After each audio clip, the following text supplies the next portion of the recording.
The sterile hospital room felt like a prison, its white walls closing in on me as I endured yet another round of chemo. I'm Melanie Carter, 36 journalist extraordinaire, or at least I used to be now. I'm just another terminal patient watching my life slip away one drip at a time. Miss Carter, how are we feeling today? A cheery voice pierced my gloomy reverie. I looked up ready to unleash my signature sarcasm when I saw her Dr. Evelyn. Torres, the new intern, her fire-red hair was pulled back in a messy bun, and her green eyes sparkled with an infectious enthusiasm that made my chest tighten in an unfamiliar way. Oh, just peachy. I drawled, nothing like a cocktail of poison to start the day, to my surprise. Dara Torres laughed. Well, if we're mixing drinks, maybe we should add an umbrella to your IV bag, make it festive. I couldn't help but crack a smile. Careful, dog. I might start expecting five-star service. As she checked my vitals, we bantered back and forth for the first time in months. I felt alive when she left. The room seemed dimmer, as if she'd taken all the light with her. Later that week, I decided to go on a mission. The hospital had a therapy dog program, and damn it, I needed some furry comfort. I snuck out of my room 4 stand in tow, determined to find the elusive canine. As I wandered the grounds, I heard a commotion. An elderly patient was yelling at a nurse demanding to see his dog. I approached, ready to intervene, when Dr. Torres appeared out of nowhere. Mr. Johnson, remember buddies waiting for you in the sunroom? She said soothingly, diffusing the situation with ease as the old man shuffled away. Evelyn turned to me with a re-grin. Fancy meeting you here, Miss Carter. Jailbreak? I shrugged, trying to ignore the flutter in my stomach. Just looking for some puppy love. Well, allow me to be your guide, she said, offering her arm. Dramatic. I know all the best spots for illicit canine encounters. We spent the next hour exploring the hospital grounds, swapping stories and laughing like old friends. I found myself studying her profile, the way her nose crinkled when she smiled. Confident set of her shoulders. It was distracting. As we rounded a corner, we nearly collided with a golden retriever and its handler. The dog immediately showered us with affection, its tail wagging furiously. Mission accomplished, Vianne said, her eyes twinkling though. I have to say, I'm a little jealous. I've never seen anyone light up like that for me. I felt a blush creep up my neck. Oh, I don't know about that, I murmured, surprising myself with a flirtatious tone. Evelyn's eyebrows shot up, and for a moment I thought I saw a flicker of something in her eyes, but then she cleared her throat, professional mask sliding back into place. Well, Miss Carter, I should get you back to your room before they send out a such party. As we walked back, a comfortable silence fell between us. I couldn't shake the feeling that something had shifted like tectonic plates beneath the surface of our budding friendship. It was terrifying and exhilarating all at once. Back in my room, Evelyn helped me settle into bed. As she adjusted my pillows, her hand brushed against my arm, sending a jolt of electricity through my body. Our eyes met, and for a heartbeat the world stood still. I should go, Evelyn said softly, her voice slightly husky. Get some rest, Melanie. As she left, I stared at the ceiling, my mind reeling. What the hell was happening to me? I was straight, wasn't I? And even if I wasn't, I was dying. There was no room for whatever this was. But as I drifted off to sleep, my dreams were filled with fiery red hair and laughing green eyes. For the first time since my diagnosis, I found myself looking forward to tomorrow. El Paso in summer is like living inside a hairdryer, but today the heat felt different. Maybe it was the way Evelyn's hand rested on my arm as she guided me out of the hospital, or the mischievous glint in her eye as she whispered, letting make a break for it. I'm not actually your prisoner, right? I quipped, but my heart raced at her touch. She laughed, a sound that made my insides do a little dance. Maybe not, but I'm breaking you out anyway. Doctor's orders. We strolled through the city, Evelyn pointing it out, her favorite spots. The way she talked about El Paso, you'd think it was Paris. Her enthusiasm was infectious, and I found myself seeing the world through her eyes, brighter, full of possibility. Suddenly the sky darkened, A fat raindrop splashed on my nose, followed by another and another within seconds. We were caught in a summer downpour. Evelyn grabbed my hand, pulling me towards a nearby cafe. We burst through the door, laughing and dripping all over the floor.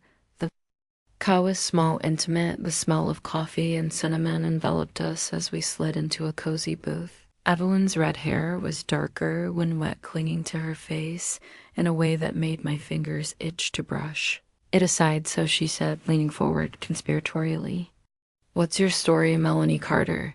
I snorted. "You've read my chart, terminal illness, ticking clock, all that jazz." Her green eyes softened. "That's not a story, that's a diagnosis. Tell me who you are." Something in her gaze made me want to open up, so I told her about my childhood dreams of changing the world through journalism. My first big scoop, the Pulitzer I'd been chasing before. Well, before you know. Evelyn said thoughtfully, "Maybe you're still changing the world, just in a different way now." I raised an eyebrow. "By slowly dying in a hospital bed." She shook her head. "By showing people how to live, even when it's hard, by making cynical doctors remember why they got into medicine in the first place." Her words hit me like a punch to the gut. I looked away, blinking back sudden tears. When I met her eyes again, there was a vulnerability there that took my breath away. "What about you, Doc?" I asked, desperate to shift the focus. "What's your story?" Evelyn's smile turned wistful. "Oh, small town girl with big dreams, wanted to save lives, make a difference." She paused, then added softly, "Find someone to share it all with." There was a weight to those words, a hidden meaning I couldn't quite grasp. Our hands were close on the table, almost touching. The air between us felt charged, electric. "And have you," I asked, my voice barely above a whisper, "found someone?" Evelyn's eyes locked onto mine. "I'm still looking," she murmured. Time seemed to slow. I was acutely aware of everything. The rain pattering against the window, the warmth of her leg pressing against mine under the table, the way her tongue darted out to wet her lips. The moment was shattered by a clap of thunder. We both jumped, laughing nervously. "We should head back." Evelyn said, a hint of regret in her voice as we walked. Our hands brushed together once, twice on. The third time I took a chance and laced my fingers through hers. Evelyn looked at me surprised, but didn't pull away. Back at the hospital, we lingered outside. "My room, thank you," I said, "for everything." Evelyn smiled, but there was a sadness in her eyes. "Melanie, there's something I should tell you." My heart raced. Was she going to acknowledge whatever this thing between us was? But then her pager went off. "Damn," she muttered. "I have to go, but rain check." I nodded, trying to hide my disappointment.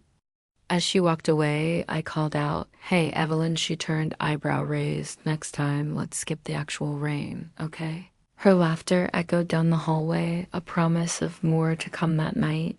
I lay awake, replaying every moment, the way she looked at me, the feeling of her hand in mine. It was exhilarating and terrifying.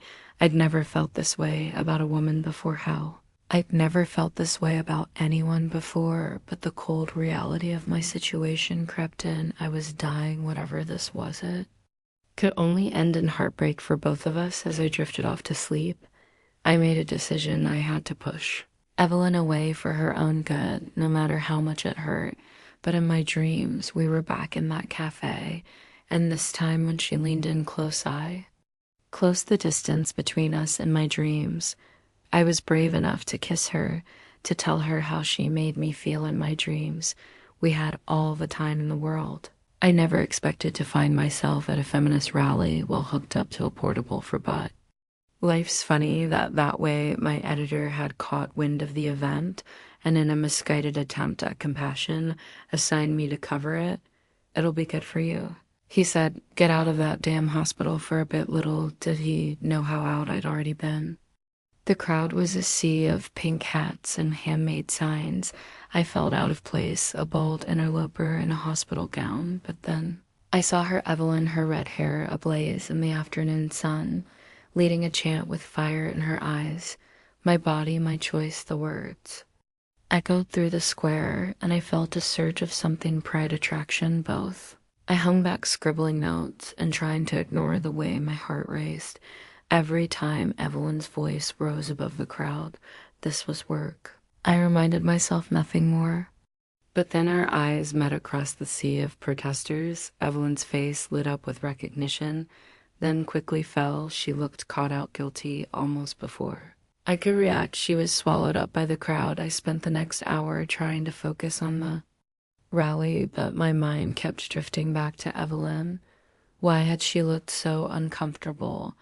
And why did I care so damn much as the crowd began to disperse? I felt a hand on my arm. Evelyn stood there looking uncharacteristically nervous. Melanie, I didn't expect to see you here. I raised an eyebrow, likewise quite the firebrand Dr. Torres. She blushed, and damn, if it wasn't the most adorable thing I'd ever seen. It's complicated. Before I could press further, a commotion erupted nearby. A group of counter-protesters had arrived, led by a statuesque blonde who looked vaguely familiar, while the blonde sneered, if it isn't Evelyn Torres, champion of women's rights. Tell me, dear, does your little fan club know about your extracurricular activities? Evelyn paled.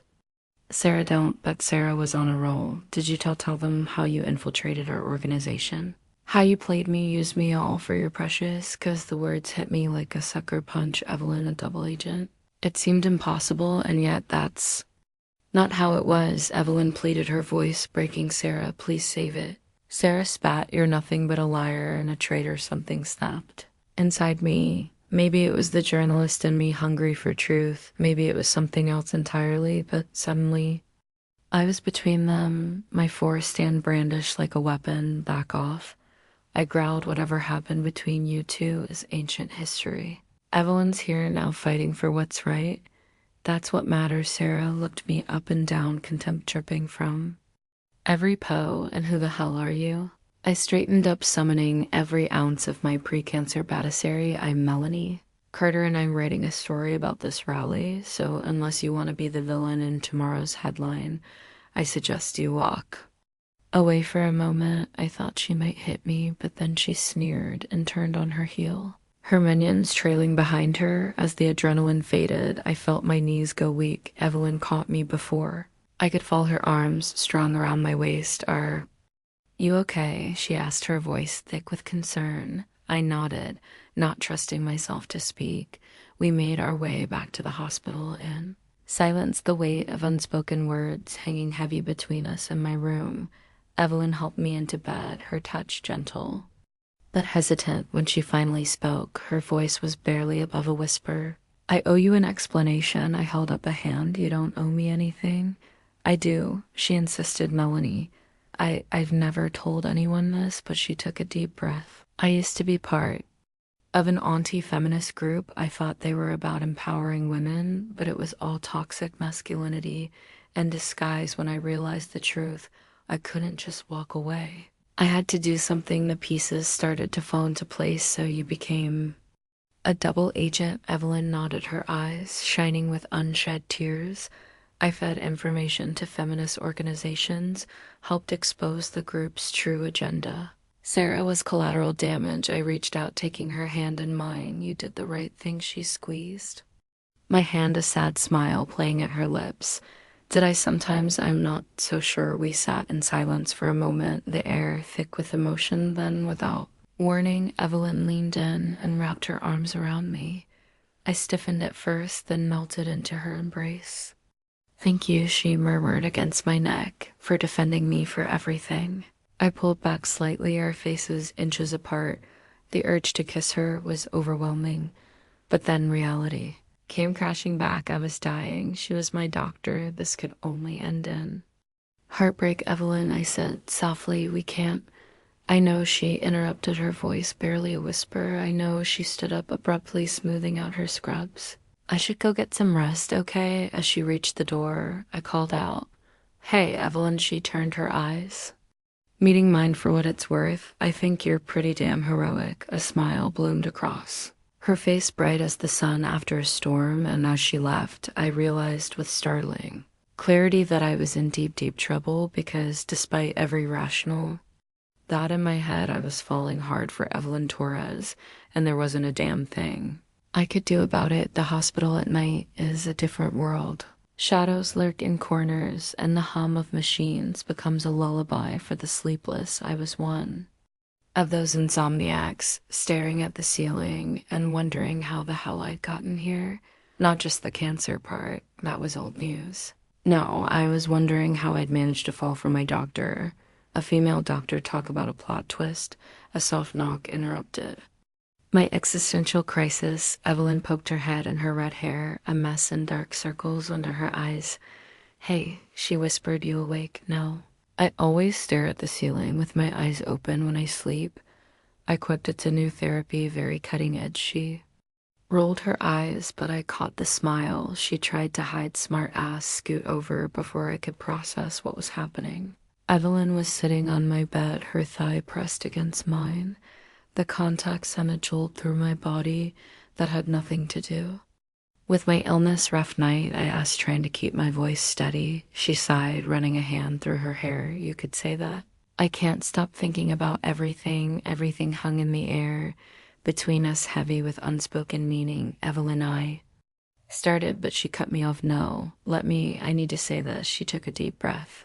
I've been running from my past for so long, trying to make up for mistakes, prove myself. But today, when you stood up for me, I realized something. Her eyes met mine, and the intensity in them took my breath away. I'm tired of running, Melanie. I'm tired of being afraid. My heart was pounding so hard. I was sure she could hear it, afraid of what this, she whispered, and then she was kissing me. Her lips were soft, hesitant.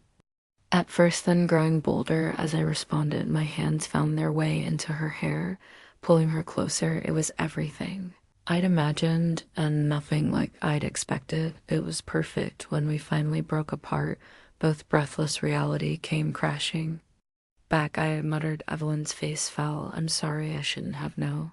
I grabbed her hand before she could pull away. No, it's not that, it's just Evelyn.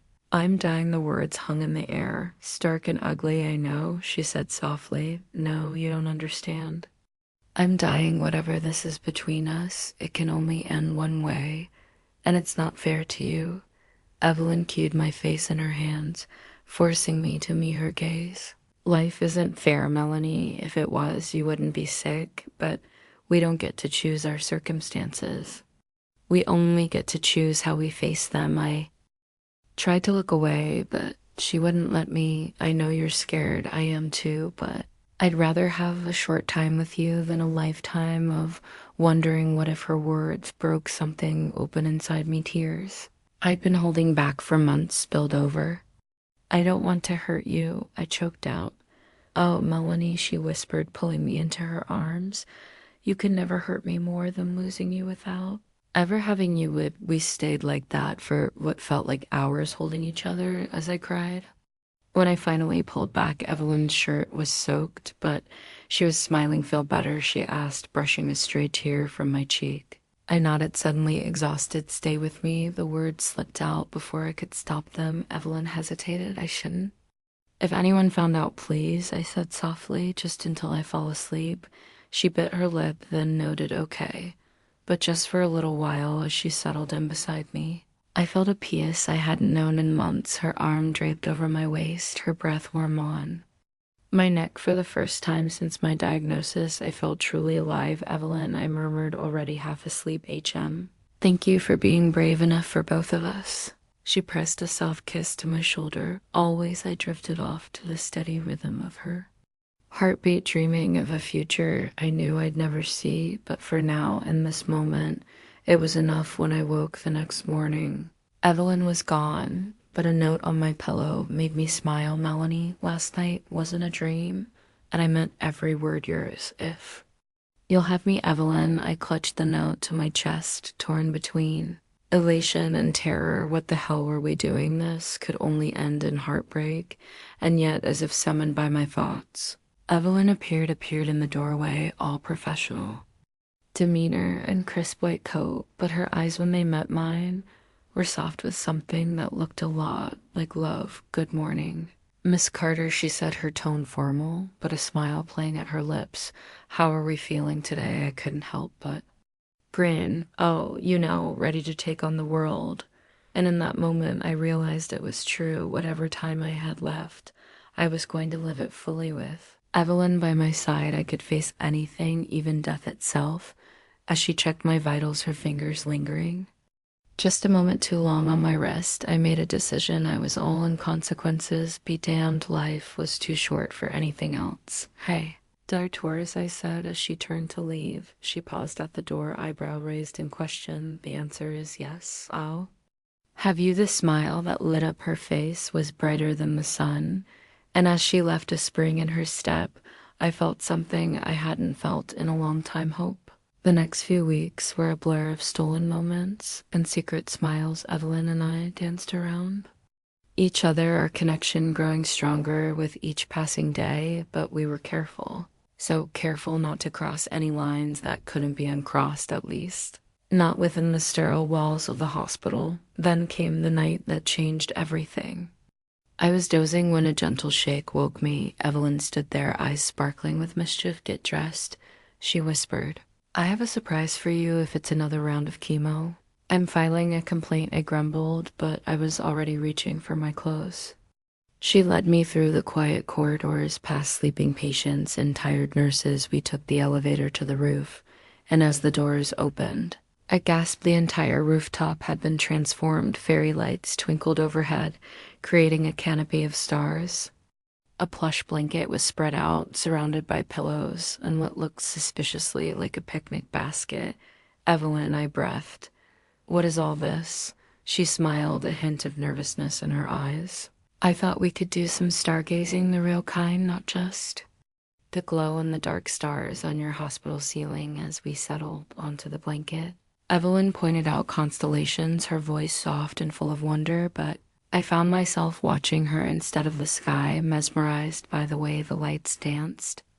In her eyes, you're not even looking, she chided gently. I'm looking at something far more beautiful, I replied, surprising myself with my boldness. Evelyn blushed, the color creeping up her neck in a way that made me want to trace it with my fingers. Melanie, I said, placing a finger on her lips. No heavy talks. Tonight, okay, let's just be, she nodded, and I replaced my finger with my lips. The kiss was soft, unhurried. We had all the time in the world, up here away from beeping machines and grim prognosis. As things heated up, Evelyn pulled back her breath, coming in short gasps. Are you sure here? I laughed, the sound foreign to my own ears. Why, Dr. Torres, are you propositioning me on hospital property? How scandalous, she grinned, a wicked glint in her eye. Well, Miss Carter, I believe in being thorough with my examinations after. As we lay tangled together under the blanket, reality started to creep back in Evelyn. I said softly, we need to talk about this. She propped herself up on an elbow, her face serious. I know what you're going to say, that this is a bad idea, that you're dying, and I'm your doctor, and we shouldn't complicate things. I nodded, throat tight. But Melanie, here's the thing, I'm already in love with you. The words hit me like a physical blow, which she smiled, a sad, beautiful thing. I'm in love with you, and I know it's crazy and probably stupid, but I don't care whatever time we have. I want to spend it loving you fully, completely, without reservations. Tears pricked at my eyes. Evelyn, I can't ask you to watch me die. You're not asking. I'm choosing. I'd rather have a moment of something real with you than a lifetime of what ifs. I pulled her close, burying my face in her neck. I love you too, I whispered. God help me, but I do. We stayed like that for a long time, holding each other as the city slept below us. When we finally made our way back to my room, the sun was peeking over the horizon. Evelyn helped me into bed, pressing a soft kiss to my forehead. Get some rest. I'll see you in a few hours. As she turned to leave, I caught her hand. Evelyn HM, thank you for making me feel alive again. Her smile was like the dawn breaking always after she left. I lay awake, my body humming with lingering pleasure, and my heart full to bursting. For the first time in months, I felt hope, not for a cure. I wasn't that naive, but hope for something beautiful. In the time I had left, I knew there would be challenges ahead. Ethical dilemmas, raised eyebrows, the inevitable pain of goodbye. But in that moment, watching the sunrise paint the sky in hues of pink and gold, I made a decision. I'm Melanie Carter, terminal patient and cynical journalist, was going to really live with every ounce of strength I had left. I was going to love Evelyn Torres, and I was going to make damn sure she knew how much she was loved in return. As I drifted off to sleep, a smile on my face and Evelyn's scent still clinging to my skin, I felt something I hadn't experienced in a long timepiece. Whatever came next, we'd face it together, and that was enough. It had to be love, as it turns out, is a powerful painkiller, but even the strongest medicine can't keep reality at bay forever. It started with whispers, sidelong glances from nurses, hushed conversations that stopped when Evelyn or I entered a room. At first, we ignored it. We were too wrapped up in our stolen moments, gentle touches disguised as routine. Checkups, lingering gazes across crowded rooms. Then came the day everything unraveled. I was dozing in my hospital bed when raised voices in the hallway jolted me awake. Evelyn's voice, usually so calm, was sharp with anger. "How dare you? My personal life is none of your business." A man's voice responded, cold and professional. "Dr. Torres, when your personal life involves a patient, it becomes the hospital's business. There are serious ethical concerns." I didn't hear the rest. My blood ran cold as the implications sank in. Someone knew, someone had told. The door burst open, and Evelyn stormed in, her face flushed with anger and something that looked a lot like fear behind her. A stern-looking man in a suit, the hospital administrator. "I guess followed Miss Carter," he began, but Evelyn cut him off. "Don't you dare check." Not well enough for this. I sat up straighter, summoning every ounce of the toughest nails journalist I used to be. "I'm well enough to speak for myself." "Thank you. What seems to be the problem?" The administrator's eyes darted.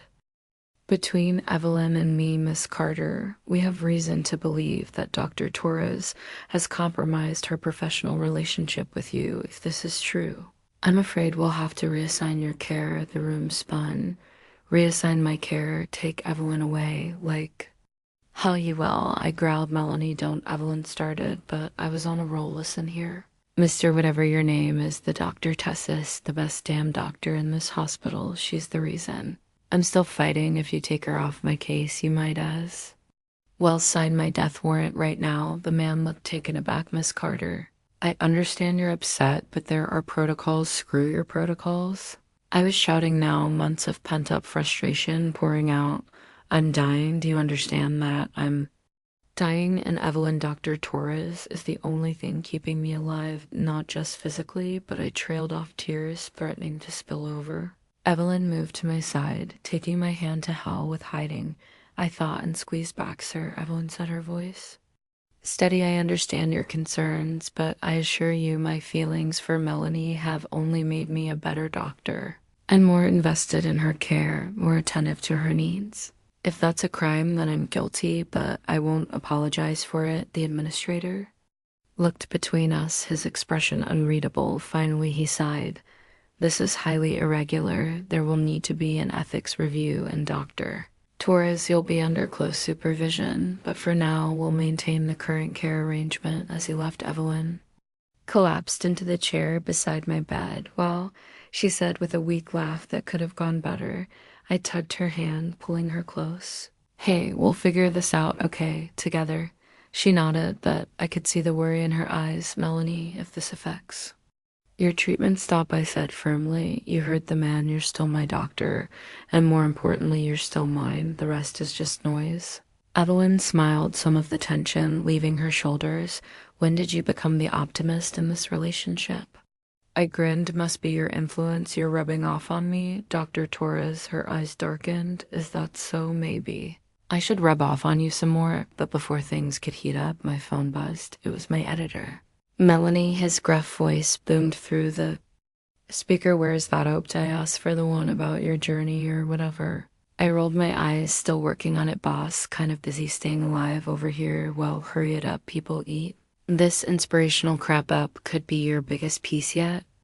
As I hung up, an idea started to form. "Hey, Evelyn, what would you say to going public, like really public?" She raised an eyebrow. "What do you mean?" I grinned, feeling more alive than I had in months. "I mean, let's tell our story, all of it, the good, the That the ethical gray areas, let's show the world what love looks like in the face of death. Evelyn's eyes widened. Melanie, are you sure once it's out there? Unsure?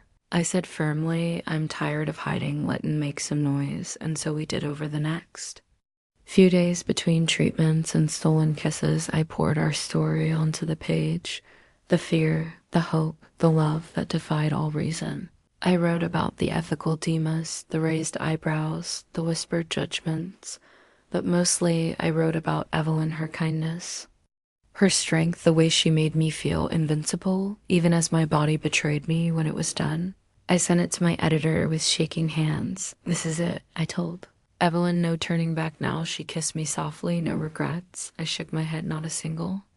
One little did we know the storm was just beginning as my op-ed hit the press. Shock waves rippled through the hospital, and beyond some called it a beautiful love story. Others cried ethical foul, but as the debate raged on, Evelyn and I held fast to each other because in the end, that's all that mattered, us together facing whatever came next. Let them talk. I thought we had more important things to do, like living, like loving, like making every damn second count. The aftermath of my opt was like a tsunami. One moment, Evelyn and I were in our little bubble of love and stolen. Moments the next, we were drowning in a sea of public opinion. My phone wouldn't stop ringing, talk shows, news outlets, even Oprah people, everyone wanted a piece of our story. The hospital was besieged by reporters, camping out in the parking lot like vultures waiting for scraps. Jesus. I muttered, peeking through the blinds at the circus below. You'd think we'd cured cancer instead of just falling in love. Evelyn snorted, wrapping her arms around me from behind. Well, to be fair, that would probably get less attention than a doctor-patient lesbian love affair. I leaned back into her embrace, savoring the warmth of her body against mine. These moments were becoming rarer as my condition worsened, and I cherished each one. Any regrets? I asked, half joking, half serious. She spun me around her green eyes blazing with intensity. Never you. I answered her with a kiss, pouring every ounce of love and gratitude I had into it. When we finally broke apart, both breathless, I grinned.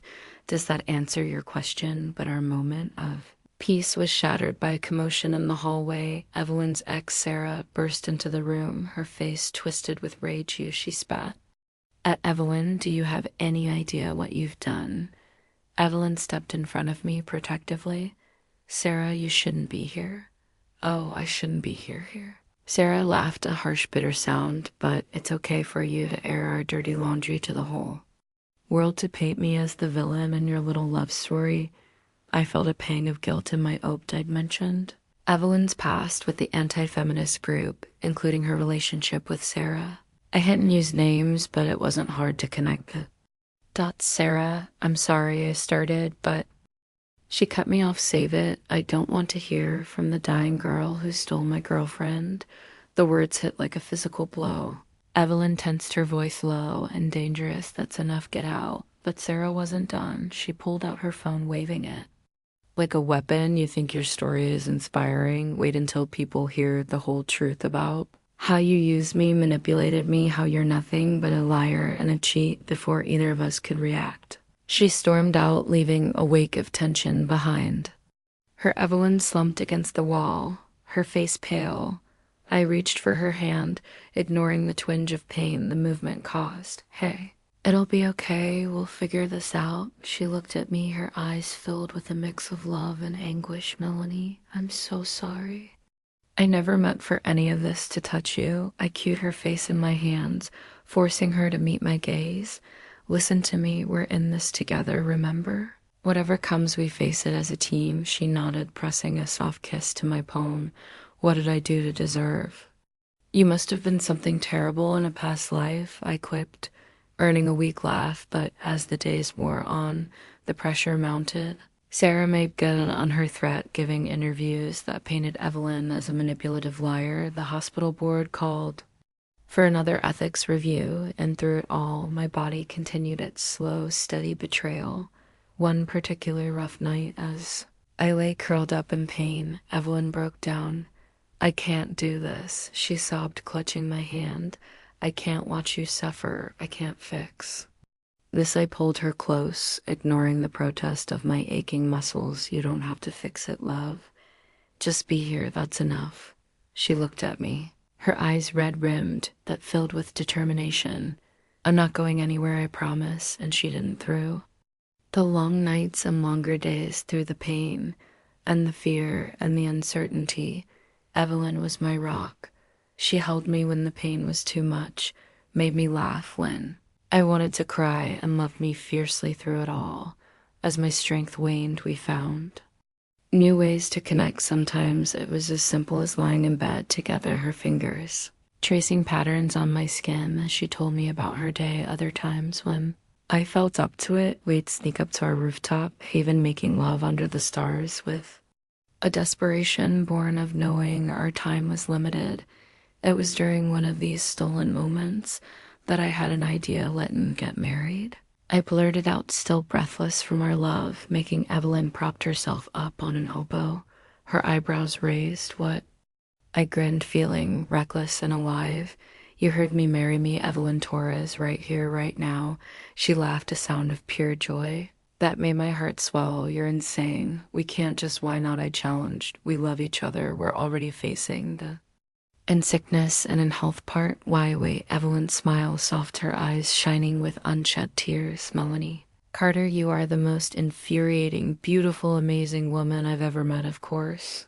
I'll marry you. And so, under a canopy of stars with the city lights twinkling below us, we exchanged vows. There were no witnesses except the night sky, no rings except the invisible bonds of love that tied us together. I turned to face her, tracing the curve of her cheek. Hey, none of that we have right now, and that's enough. She nodded, pulling me closer. You're right, it's enough. As I drifted off to sleep in my wife's arms, I felt a peace I hadn't known in months. Whatever came next, Sarah's revenge, the hospital's judgment, the inevitable progression of my disease, we'd face it together, because in the end, that's all that mattered, us together, until the very last moment. And beyond the end, when it came, was both sudden and achingly slow, like the last grains of sand in an hourglass. My time slipped away, each moment precious and fleeting. I'd always imagined death would be scary, but with Evelyn by my side, it was almost peaceful. She never left me, not even for a moment. Her hand was my anchor, her voice my compass in the growing darkness. Tell me about our future, I whispered one night, my voice barely audible over the hum of machines. Evelyn smiled, her eyes shining with unshed tears. Well, first we're getting out of this damn hospital. We'll buy a little house by the sea with a porch swing and a garden full of wild flowers. I closed my eyes, letting her words paint a picture in my mind. Go on, we'll adopt a dog, one of those big goofy ones that thinks it's a lap dog. And maybe a kid or two. We'll raise them to be fierce and kind, just like their mama. A tear slipped down my cheek.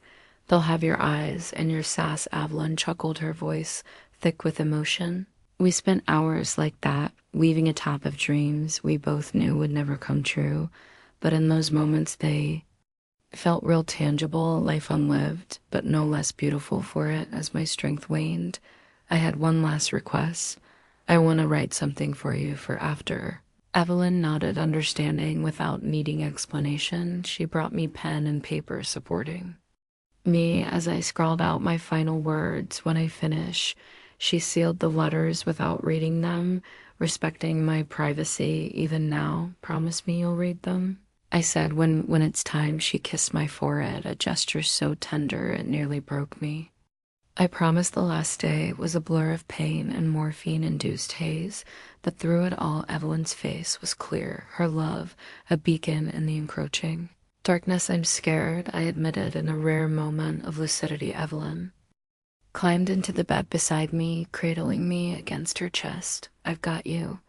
I'm right here. As my breath grew shallow, she began to sing softly an old lullaby her mother used to sing to her. The melody wrapped around me like a warm blanket, soothing my fears. With my last ounce of strength, I turned to face her. Thank you, I whispered, for loving me, for everything. Evelyn's tears fell freely now, mingling with my own. I love you, Melanie, always, I smiled, feeling a sense of peace wash over me. See you In our dreams, my love, and then with Evelyn's arms around me and her love surrounding me, I let go Evelyn's POV. The world didn't stop when Melanie died, the sun still rose, people still went about their lives, and somehow, impossibly, I kept breathing. The first few days were a blur of grief and paperwork. It wasn't until a week after the funeral that I remembered the letters with shaking hands.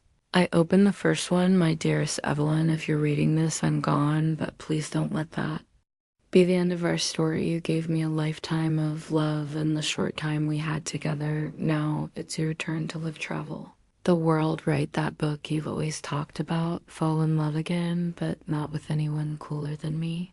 Okay, and when you're ready, there's one last thing I need you to do, the letter went on to detail.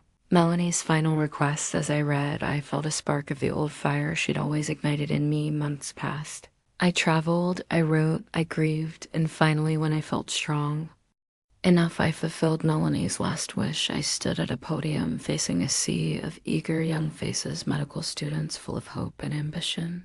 I'm here to talk to you about ethics. I began about love and loss and the lines we draw in the sand, but mostly, I'm here to tell you a story about a woman named Melanie Carter, who taught me that sometimes the most ethical thing you can do is to love fiercely and without reservation. As I spoke, I could almost feel Melanie beside me, her presence as real as it had ever been, and for the first time since her death, I smiled without pain later as I walked along the beach near our dream house, the one I'd finally bought in her memory. I pulled out the last of Melanie's letters. "My love, I hope by now you've started to heal. I hope you've laughed again, loved again, lived again, but most of all, I hope you know how much you were loved. How much you are loved even now." Our story wasn't long, but it was epic Shakespearean, even minus all the pointless deaths and weird subplots. You were my great love, Evelyn Torres, my wife, my doctor, my hero.